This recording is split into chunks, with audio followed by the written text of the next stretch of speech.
Hey guys, it's Candace. And it's Elena. And you're listening to Cousins on Crime.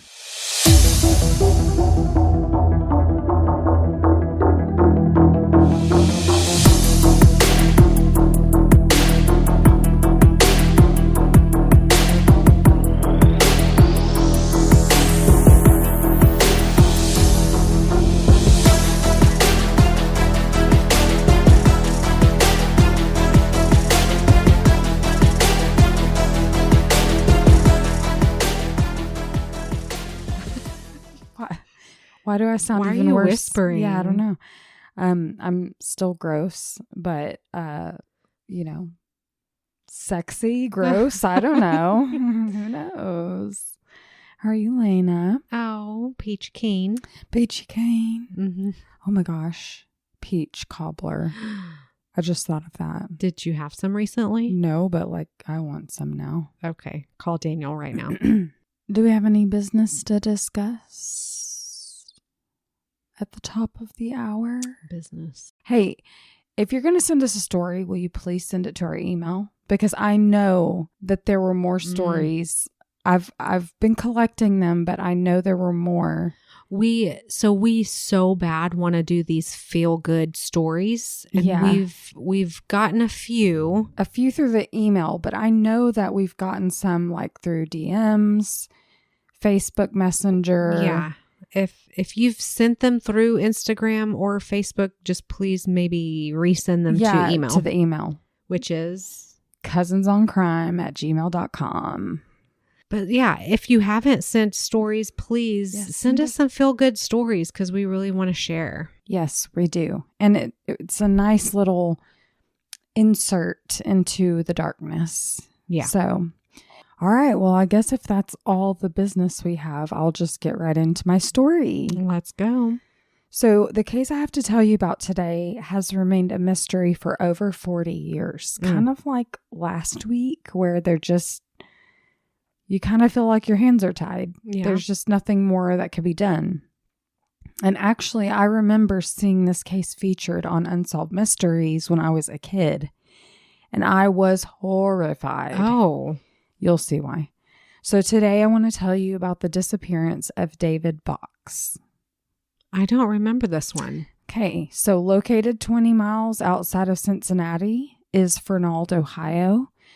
Today you can visit the beautiful Fernald Nature Preserve, take a self-guided tour through the Beaver Dam, which you might like to do, Lena, or you could host your next company meeting in their spectacular green building. Okay. But where the Fernald Nature Preserve stands today used to be home to a place called the Feed Materials Production Center, which was a huge employer in the area back in the 1950s through the late 1980s.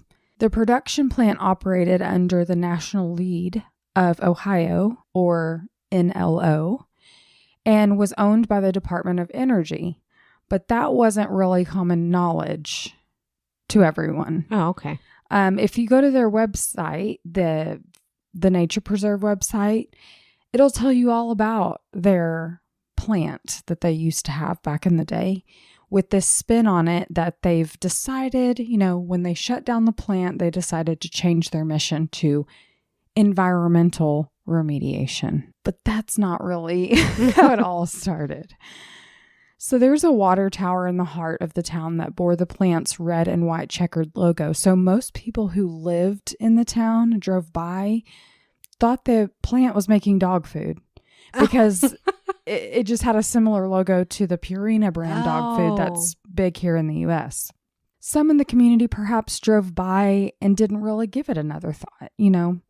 How many times do we drive by things like I'm sure we never really knew what the grain towers were in Saginaw until we were older and understood what it was. But it's just like a feature of your town. But the less interested in what the plant was actually manufacturing, the better. Because the NLO was processing uranium for nuclear weapons at the Feed Production Center. That wasn't the only plant, though, in the U.S. secretly processing high-grade nuclear materials for weapons. There were others. But the NLO had staffed this plant as part of their efforts to build their one component, which was the uranium, for the Strategic Defense Initiative, aka the weapons race in the Cold War. Oh, man. Now you're getting political. Right. So the other plants across the country were operating similarly, building other elements for the weapons so that they could bring them all together and put them together. Aha. So employees who worked at this feed plant in Fernald, Ohio, had to sign an agreement that they wouldn't discuss what they were working on at the facility, or they would be facing either a $10,000 fine or up to 5 years in prison. Okay, so this is serious. So it's serious. And these are blue collar workers. No one was going to forfeit a steady paycheck for proprietary information or anything like that. They probably didn't really understand the scope of what they were doing, most of them. Some of them probably did. But one employee, Harry Easterling, said that when he started working at the plant, he, along with everyone else, was told that there was very low level radiation in the building and it wouldn't affect his health.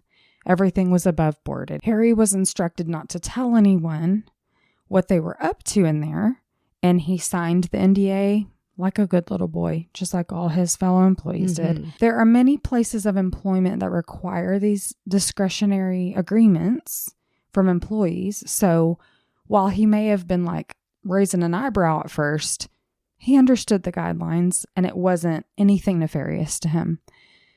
So in 1981, a man named Dave Bocks began working at the NLO at the plant as a pipe fitter, and then he worked his way up to an inspector. Dave became pals with Harry, and since they both lived about 30 miles away from the plant, they began carpooling. They both worked the graveyard shift, midnight to 8:30 a.m., so Dave and Harry would each meet up at the White Castle, which is a fast food joint, and then they'd take turns driving the rest of the way into work. June 18th, 1984, on the way into work, Harry and Dave met at White Castle, and it was Harry's turn to drive. So Dave hopped in Harry's truck, and they chit-chatted on the drive-in. Dave was super excited about this vacation that he was planning to go on to Florida with his kids, and he even showed off his new work lunchbox that he had just got. Me. Yeah. Like that would be the talk of my day. I love Dave. But by all accounts, Dave was a really great guy. A guy we have all known, like a family man that goes to work and goes home, goes to church and loves his kids. He wasn't a remarkable guy, but something would happen to Dave on this particular night that would have the world questioning. What happened to Dave Bocks? Oh, no. So David Anthony Bocks was born November 4th, 1944 in Staten Island, New York. He had two brothers, and the family moved to Ohio when the boys were still young. He was raised Catholic, which was what he practiced throughout his adulthood as well. But he did have a rough patch in adulthood. He married, but his years of drinking in the 70s led to a divorce from his wife, who he shared 3 children with. But no matter how hurt either of them were, they did a really good job of putting their kids first, and Dave remained close with his ex-wife.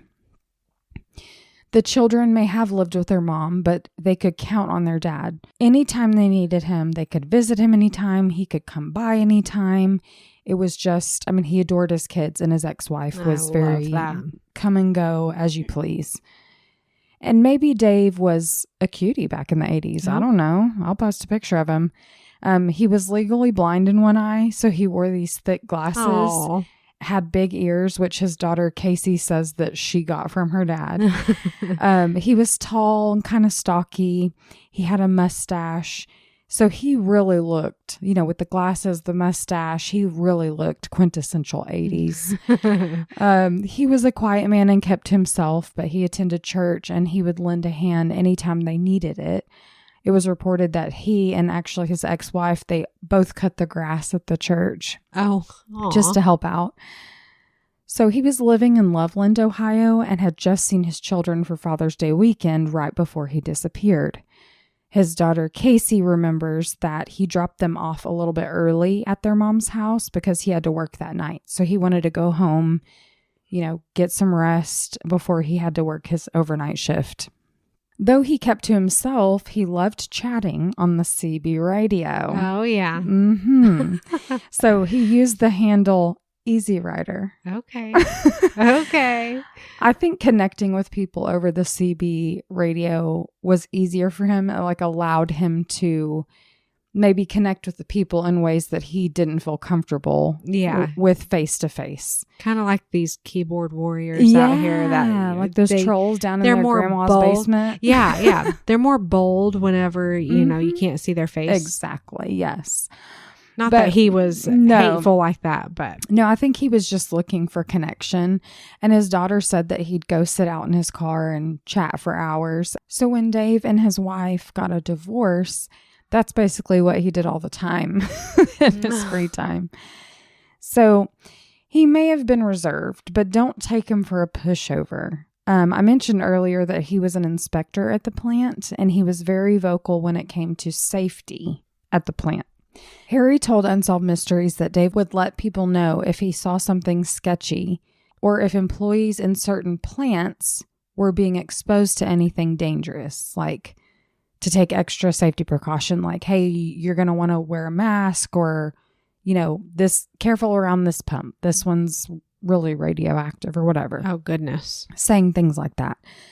So during the night shift, the production pumps that ran during the day, like all the furnaces, they were not in operation. They weren't turned off, but they were not in operation. It was really just the maintenance crew and the security crew that were on site working the overnight shift. So fixing things from the day shift, cleaning up, etc. So Harry said that when he and Dave arrived at work that night, Dave changed into his clothes, put him in his locker, went to his toolbox, leaving it open with the lock and his keys on the top. Then they split up to go to work in their respective areas of the facility.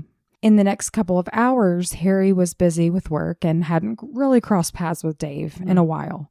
They both worked maintenance, so they usually bumped into each other here and there, but hey, maybe Dave was rounding the corner just as he was coming around a different corner and they were just missing each other.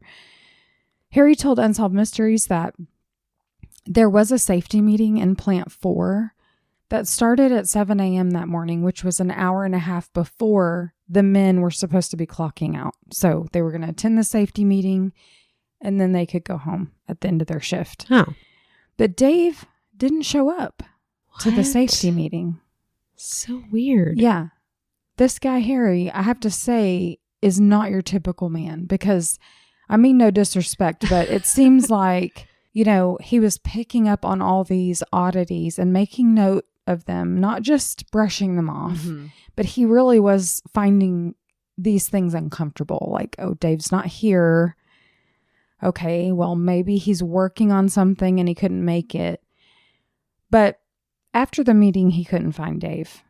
Yeah. And remember, they rode together. Yeah, they were able to go home right after that. And now Right. So Dave could have been busy, whatever, but he asked around. Nobody had seen him.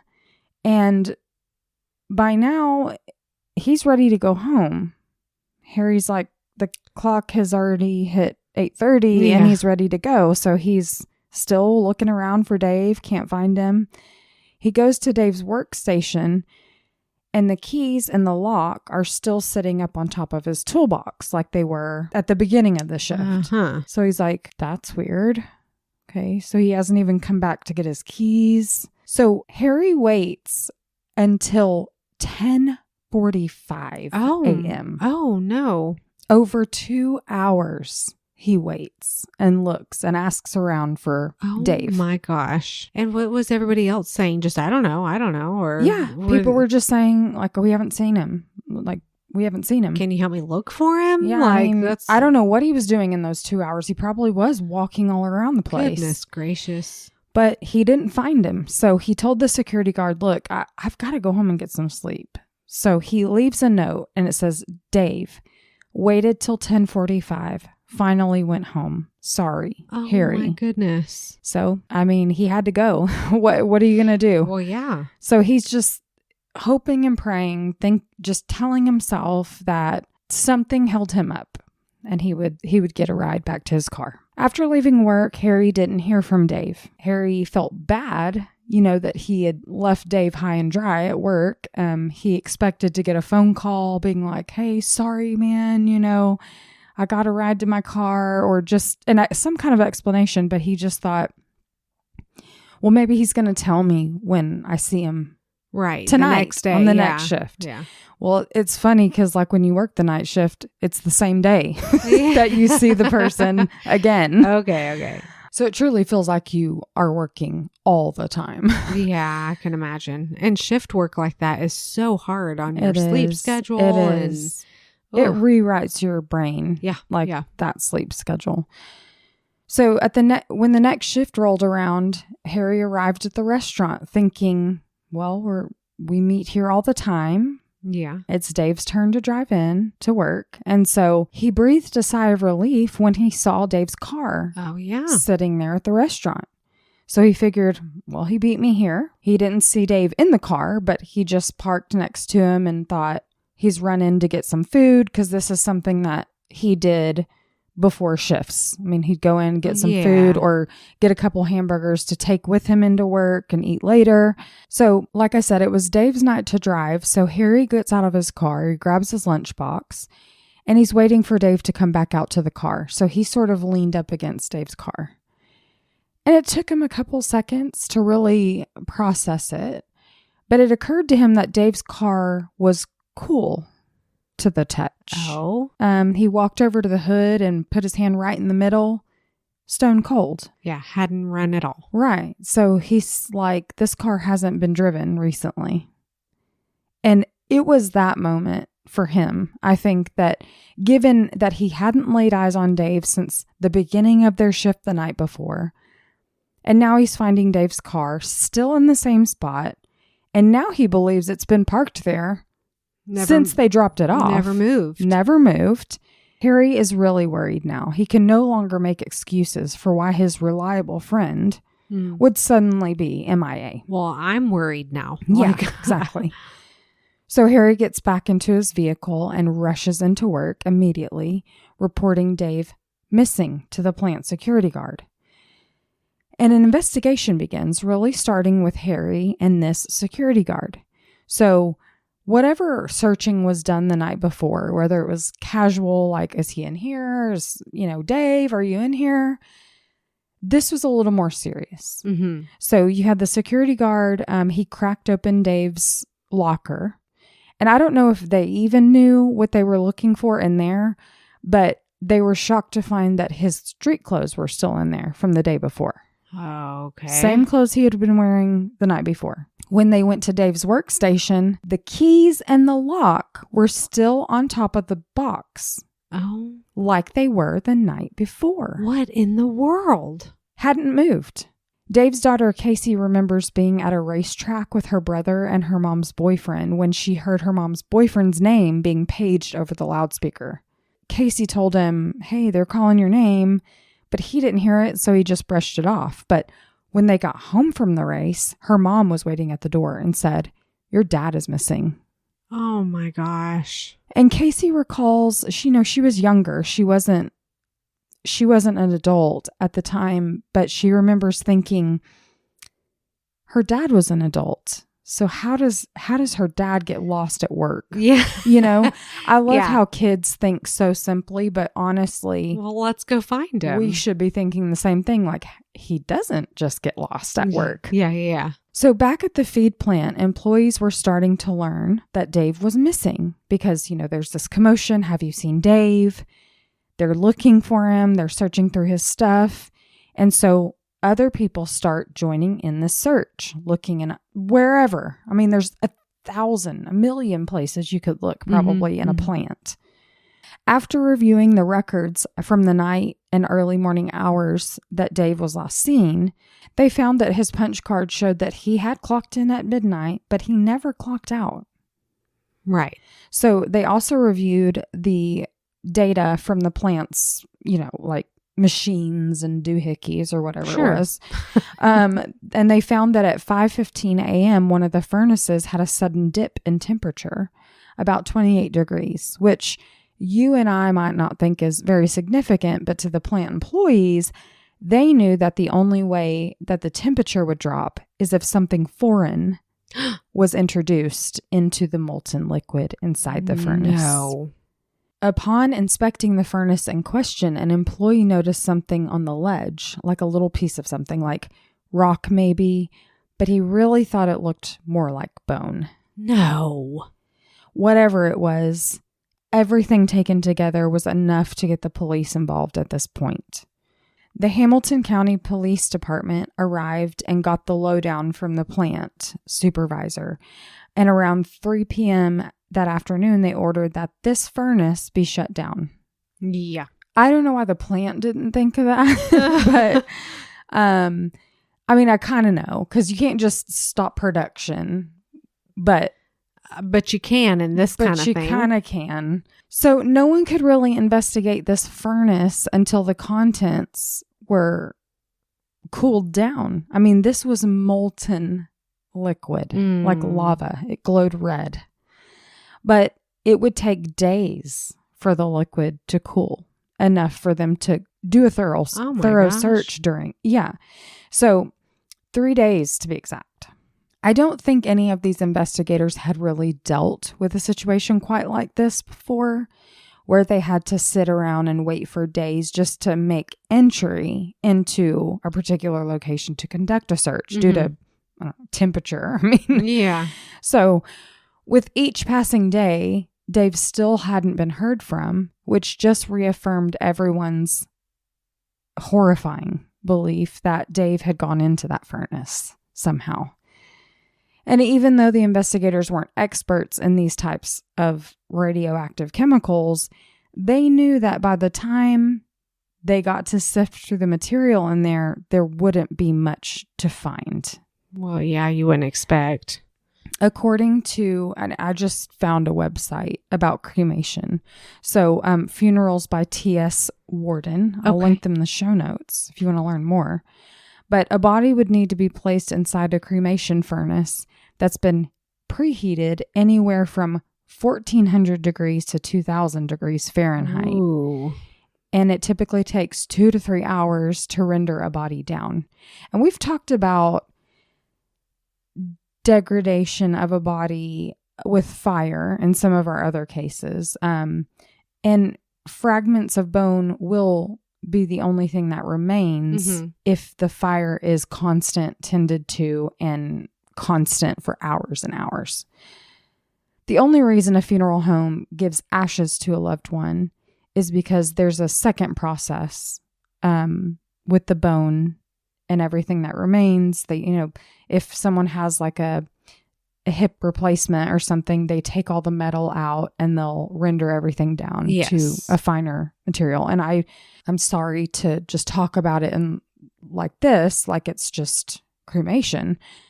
But I think it's important to know that these molten salt vats at the plant were 1,300 degrees.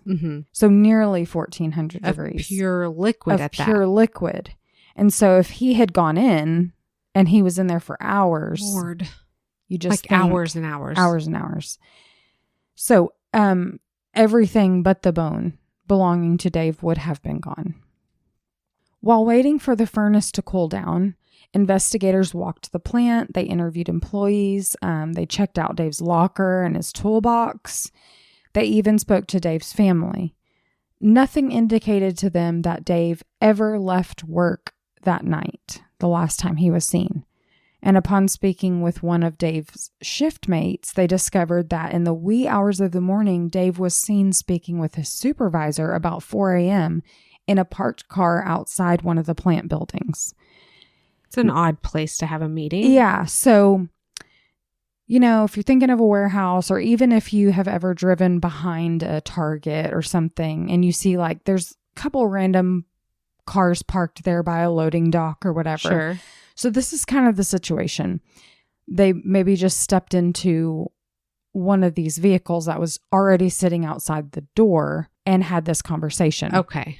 The employee who saw them remembered it because he's thinking, that's strange. Like, I'm here sweating my buns off and they're sitting in a parked car with the windows up, and it didn't look like it was running to him. And it looked like they were talking about something pretty serious.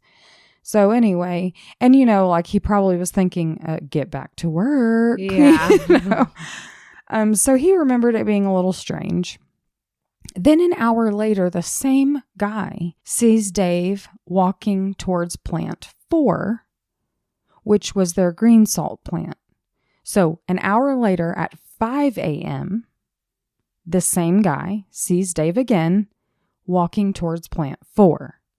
Dave was assigned to plant 8, and it really wasn't out of the ordinary for him to be walking around because he was in maintenance, fixing things. Remember that safety meeting, though, in plant 4 was at 7.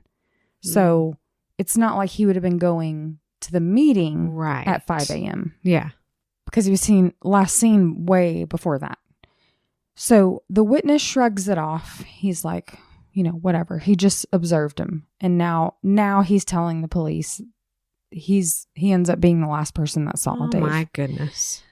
Detectives also learned that later that morning, after Dave was last seen alive, one of the furnace operators in plant 6, which was the metals production plant, reported to his supervisor that there was some weird black crust floating on the top of the molten liquid that he'd never seen before in this furnace that he was working on.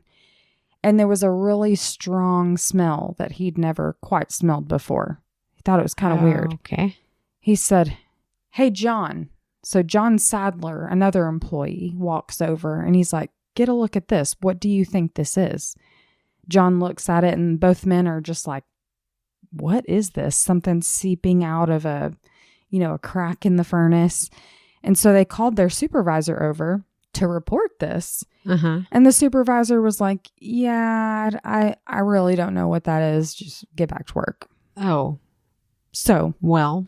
But now, given that an employee's missing and he was last seen around 5 a.m., at 5:15 a.m., there's this dip in temperature at this particular furnace. Yeah.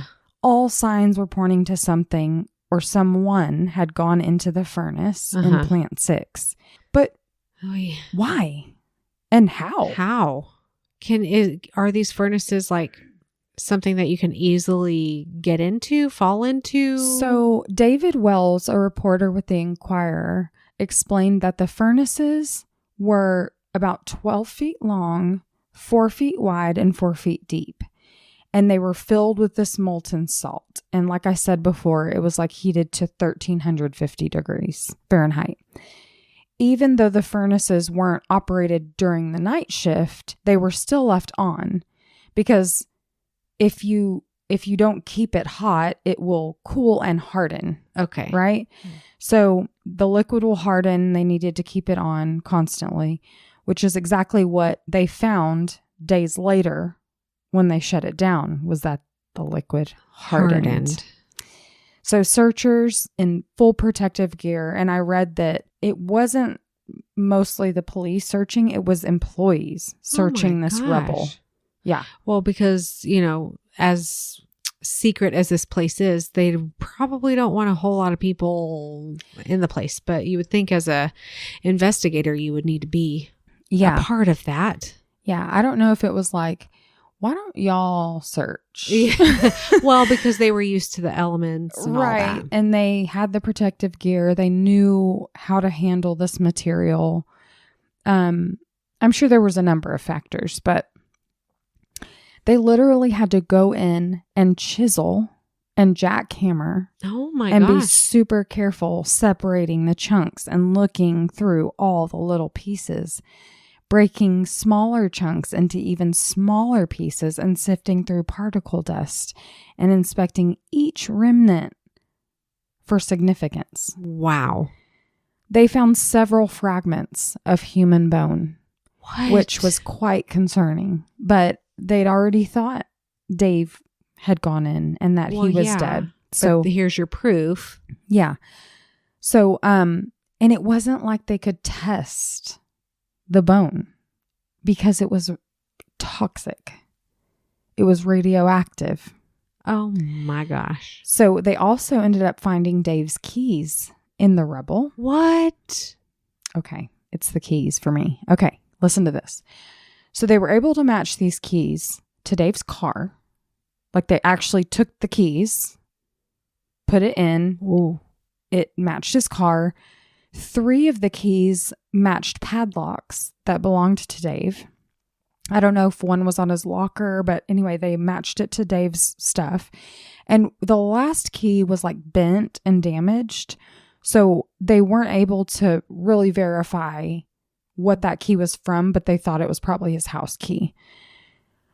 But wait a minute, because Harry saw Dave's keys still on the toolbox when he came in that morning looking for Dave. Right. That morning.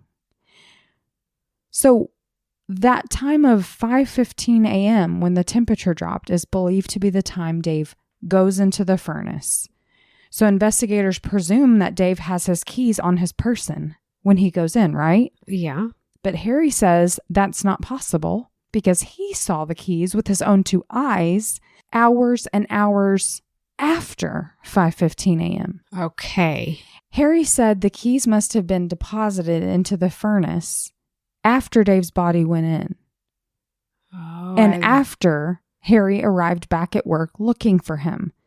So when all the commotion was going on about Dave's being looked for, Harry comes in, he sees the keys, and then he goes about his business, and suddenly they find the keys inside the furnace. They would have had to go in after that. But if that's true, that calls into question the authorities' main theory, which began to take shape really early on in the investigation, and that was that Dave done this to himself. Uh-huh. But how could that be? Because Dave, how could Dave get into a furnace himself?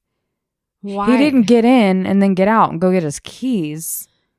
And then go back and get in. No, this had to be foul play. I mean, if he had done this to himself, that means someone came along after and threw in his keys in the same furnace that nobody knew he had gone into himself? Yeah. Wrong again. That doesn't make sense. Someone knew he went into that particular furnace. Yeah. So what happened to the keys after Harry saw them laying on the toolbox?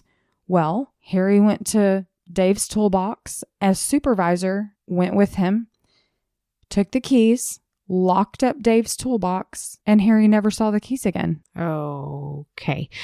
Question. Mm-hmm. Is this supervisor the same supervisor that he was in the car with? Well, that's a good question, Lena. I don't know. Okay. I need to talk to him. Yeah. If it was, that's pretty sus. Right. What did the supervisor do with the keys after? Did he take them and put them down somewhere and someone else thought, oh, I better get rid of these? Yeah. Very good questions. Now, in addition to the keys, investigators also found a small segment which looked to be from a pair of eyeglasses, a piece of steel belonging to a steel-toe boot, and remnants from a walkie-talkie. These are all things Dave would have had on his person during the night shift when he disappeared. Something else they found in the furnace that didn't seem to fit really anything were 3 lengths of stainless steel wire that had been tied together in loops. Oh, okay. Some have speculated that those loops were bindings. Yeah, sounds like it to me. Made by whoever put Dave in that furnace. But police weren't convinced. They weren't finding any real motive or any suspect that wanted Dave dead. So I'm assuming that they've talked to these supervisors. I mean, you said they were questioning everybody, right? Yeah, they were talking to everybody. Again, when we talk about these cases, to what length? Yeah. To what end are they investigating? We don't know. Detectives, though, were sticking to their suicide theory. No. Unsolved Mysteries reported that around the time of his divorce, Dave had a suicide attempt. While I couldn't find the details of that supposed suicide attempt, there was a website called Historic Mysteries that reported the same suicide attempt. I don't know if they were getting their information from Unsolved Mysteries or what, but they also reported that Dave had a history of psychological issues, including schizophrenia, was being managed by medication at the time. I think that's why it was easy for the investigators to just go, oh, yeah. He took his own life. He did this to himself. But Dave's daughter, Casey, told Unsolved Mysteries she doesn't believe that her dad would have taken his own life. He had plans. I mean, maybe there was an attempt in the past, but nothing seemed wrong in the days, the months, the years before his death. He had just done a grocery haul for the week. He had paid his bills up. You know, he was planning a vacation with his kids. And he just bought that lunchbox. And he had bought 3 packs of cigarettes that were still at his house. Oh, well, so, and he loved his kids. He loved being a father. Yeah, and he loved his kids. Wouldn't have, I don't think he would have left. I don't know the guy, but I don't think he would have left his kids. Yeah. Though Dave's family and friends didn't believe he was suicidal, it's something that should definitely be considered when we're trying to figure out what happened to him. In reporting for the Inquirer, David Wells explained that there was a suspended hood that spanned above the furnace. And I'll post pictures of the furnace so you can kind of get a visual. But Wells says that there was a small gap between the hood and the top of the furnace where a person could fit inside. But how Dave got in there is still the biggest mystery of all. The furnace sits on the ground and goes up. It's not like it's level with the ground, so someone would have had to climb up the side. But that doesn't seem possible because of how hot the surface of the furnace would have been. Wow. So there's a possibility he could have climbed up some pipes or something nearby and then lowered himself down into the furnace and chose to take his own life, but it's just not the best answer. The Accused podcast did a deep dive into this case, and I highly recommend if you want to go listen to their series on it. I'll link it in the show notes, but they tested the suicide theory that Dave might have crawled into this furnace himself. And they did this video, and I'll link it in the show notes as well, but they built this platform and had this burly guy climb up a stepladder, which again, it's not like they just had a stepladder next to these furnaces. Furnace-i? I don't know. What's the plural of furnace? But so he climbs up this stepladder and he is able to, he places his feet down in the hole and then he like lowers himself down in, but he has to kind of adjust to completely get his shoulders down in there. So it's possible that Dave could have entered the furnace. Like if you're just talking about black and white, yes, it's possible, but it's highly improbable. That would mean Dave's feet would have been dangling in this molten liquid while he's shimmying the rest of his body through this hole. Right. And he would have been by screaming. That point, yeah, exactly. Maybe someone would have heard it, maybe not. I mean, those plants are loud. Or Dave could have gone in head first, in which case he would have died almost immediately, but this feels like a very gruesome means of suicide and not one that I can personally buy into. No. Now, the other theory to explore would be accidental, but that doesn't fit at all. It's probably the thing that fits the least. So he's hovering over this small, exact location where there's this opening and he somehow falls in. Like, that doesn't seem right. No. I lean towards someone did this to him. Now, a former employee of NLO, David Day, believes Dave was murdered, and he's not the only one. Many believe that Dave may have had proprietary information and was either threatening to expose the plant or maybe just someone thought he might expose the plant. You know, he was a safety inspector, so maybe he was pushing back on some of the safety measures that he thought were being overlooked in the plant, and someone thought, we better shut him up before he takes this thing too far. Plant 8 was the most radioactive on the site. It released 4 times more contaminants into the air than any of their other plant in the facility. Plant 8 was where Dave was stationed regularly, and given how safety conscious he was, it's not unreasonable to think that he might have been vocal about these practices, that they were, you know, we need more safety equipment, we need this, we need that. He was ruffling feathers. Right. So some employees even think Dave could have possibly suffered an injury at the plant and been seeking some kind of insurance claim, but there was nothing to substantiate that either. Police pretty quickly, though, made up their mind that there was no foul play involved in Dave's death. But what kind of investigation did they really do? Yeah. I don't like that. Yeah. Melvin Carnes, a former NLO worker, said he was probably one of the last people to see Dave in the early morning hours before he went missing. His assumption is given that the time the authorities believe Dave went into the furnace and the time he saw him. Yet Melvin says no one interviewed him. No one even talked to him. Okay, so if he wasn't interviewed, who else wasn't? Who was? Right. Also, I'd like to know the people who did see him that night. Did they talk about his demeanor? Dave's demeanor?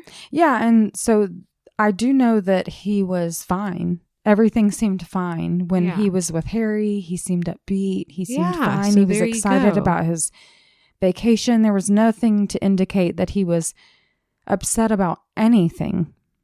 Lead investigator Pete Alderucci, I'll be really proud of myself if that was correct, said that Dave being put into the furnace by someone would have been physically impossible.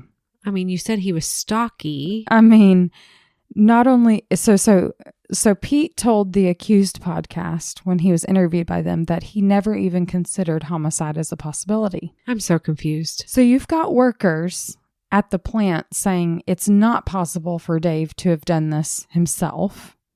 And then you got investigators saying that the only way he could have gotten in there would have been if he had done this himself.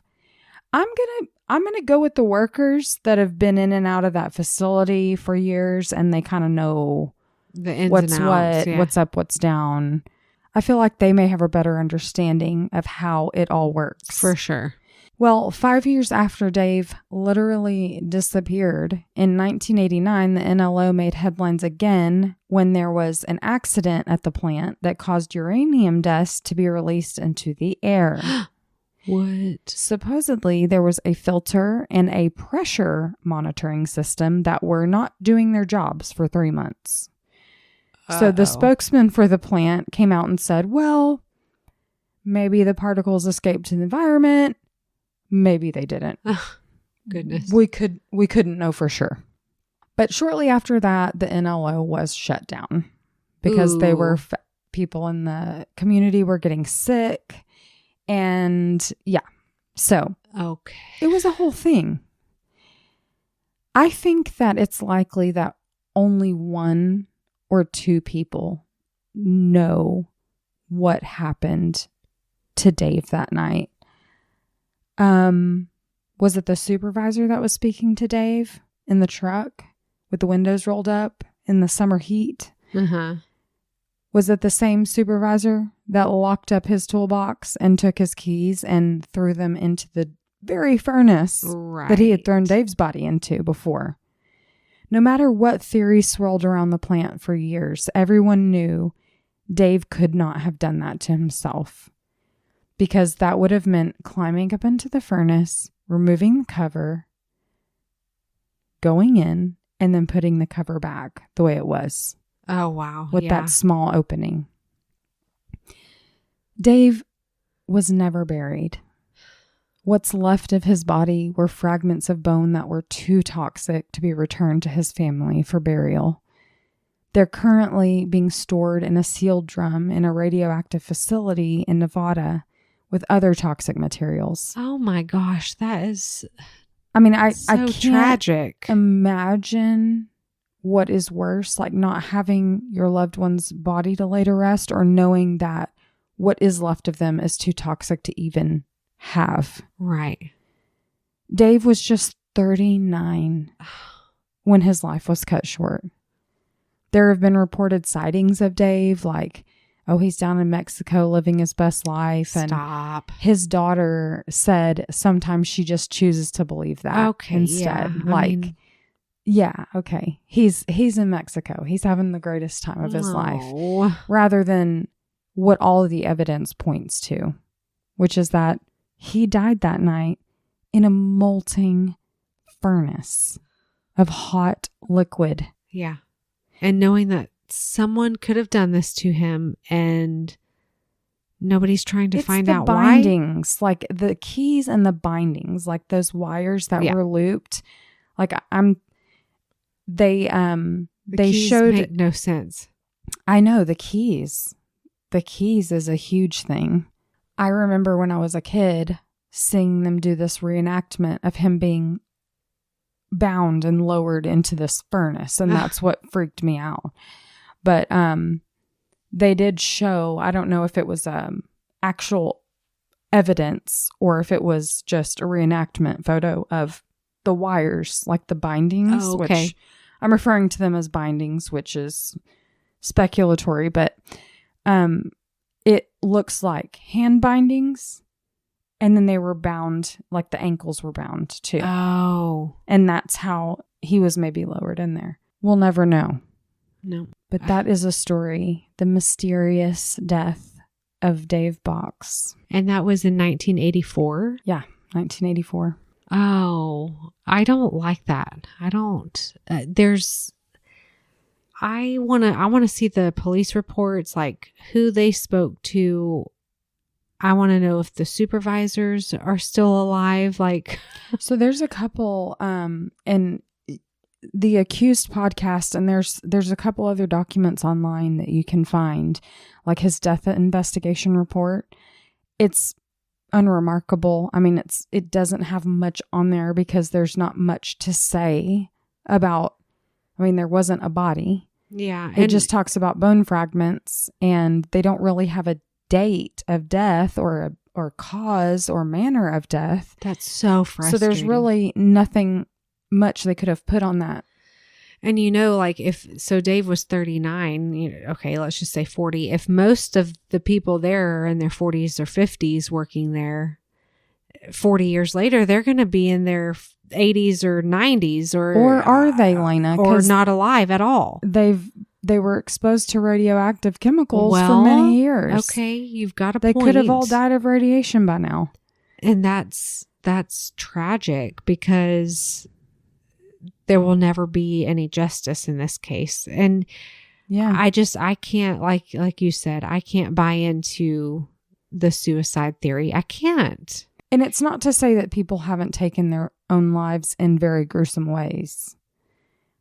However, this is just so atypical of suicide. Like this would probably be the only recorded incident of someone lowering themselves, unless the vat was completely open and someone just jumped in. But that's not what we're talking about here. We're talking about a hood was covering it, and there's like a small opening, right, where you'd have to shimmy, as a grown man, you'd have to shimmy your body into. It's just not feasible. It's just not, it doesn't fit. This case reminds me a lot about the one we did, I think in March. Anyway, it was Phoebe Handsjuk in the trash compactor. Right. It was, they said that she committed suicide putting herself through the trash compactor. And while that's not molten liquid, it's still here's and the thing. that was a small opening too. Yes. And I've heard referred to as like when people shoot themselves and they take their own life that way, that's the most important shot of their life. Right. They have to get it right. Yeah. Or else they could end up paralyzed, living and paralyzed. Yeah, that's a good point. But when someone's made the decision to kill themselves, they want it done. Right. Then and there. So they either want to take pills and go to sleep. They want to shoot themselves in the head. They want to jump off of something and it to be instantaneous. Yeah. And so, and these two cases are so similar to me, to think that that would be the way, right, that they would choose. That's interesting. Yeah. So what's the most heartbreaking is that will probably, unless someone's made a deathbed confession, unless someone has confessed in a letter or told one of his grandkids, the likelihood of us ever knowing the truth is slim to none. That was my point about the ages of these people. Now they're going to be 80s, 90s, or not even alive. And oh man, that breaks my heart for Dave and his family. He sounds like a really great guy. Yeah. And I think he just talking on his CB, living life. And I think he did have a rough time, and maybe he did have a really low time. Sure. Maybe he did have we schizophrenia. All I don't know. We all get through low times but in it our just lives. seemed like he was on the second part of his life. Yeah. He was living this, he was single, has this chatting on the CB interesting radio. job. He had a really great friendship with his ex-wife. He had his kids, had his job, and he was just living his life like a simple man. Yeah. And maybe he really cared too much about his job. Maybe he cared too much about the authority that was given to him. And, goodness. So it's really, really sad. And I hope he's resting in peace. Yes. And that someday we can learn something. Yeah. But I think we have enough information.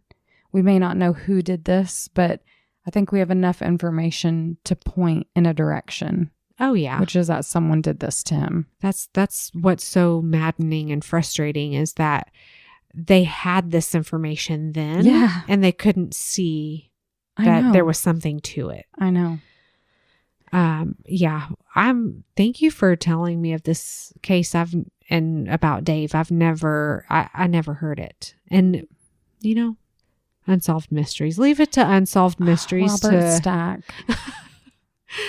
I mean, that is why we are the way we are. It is. And my parents, they both are like, I just don't know why you're the way you are. And I'm like, you both.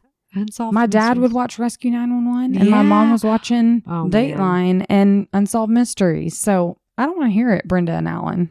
Yeah. Okay. Yes, I said your names. I know. The first part of the music that comes on the TV and you're like, oh, I got to make it. Yeah. Yeah. And you go flying into the room. Yeah. Yeah. And what reminded me is I was watching, the old Unsolved Mysteries, and I came across this episode and I said, and I had a traumatic memory from when I was a kid, and I saw this guy being lowered down into and I was like, I remember this story about this guy disappearing at work. And I was like, I've got to. And we still don't know. Don't know. And I still can't tell you what happened. Oh, I hate that for his family. And I hope that they've found some kind of peace in life. I'm with his daughter. Let's just think of him in Mexico. He's got a new sitting on cute the beach girlfriend. He's still 39. Yeah. Looking smoking hot with that mustache and those glasses, and he's living his life. Yeah. Ooh, well, that was great. Let's do it again sometime. Let's do it. See you next time, guys. Bye. Bye.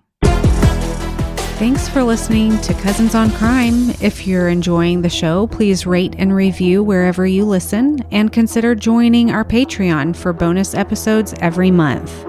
Follow us on Instagram and Facebook for case photos and to stay up to date with the latest C on C news.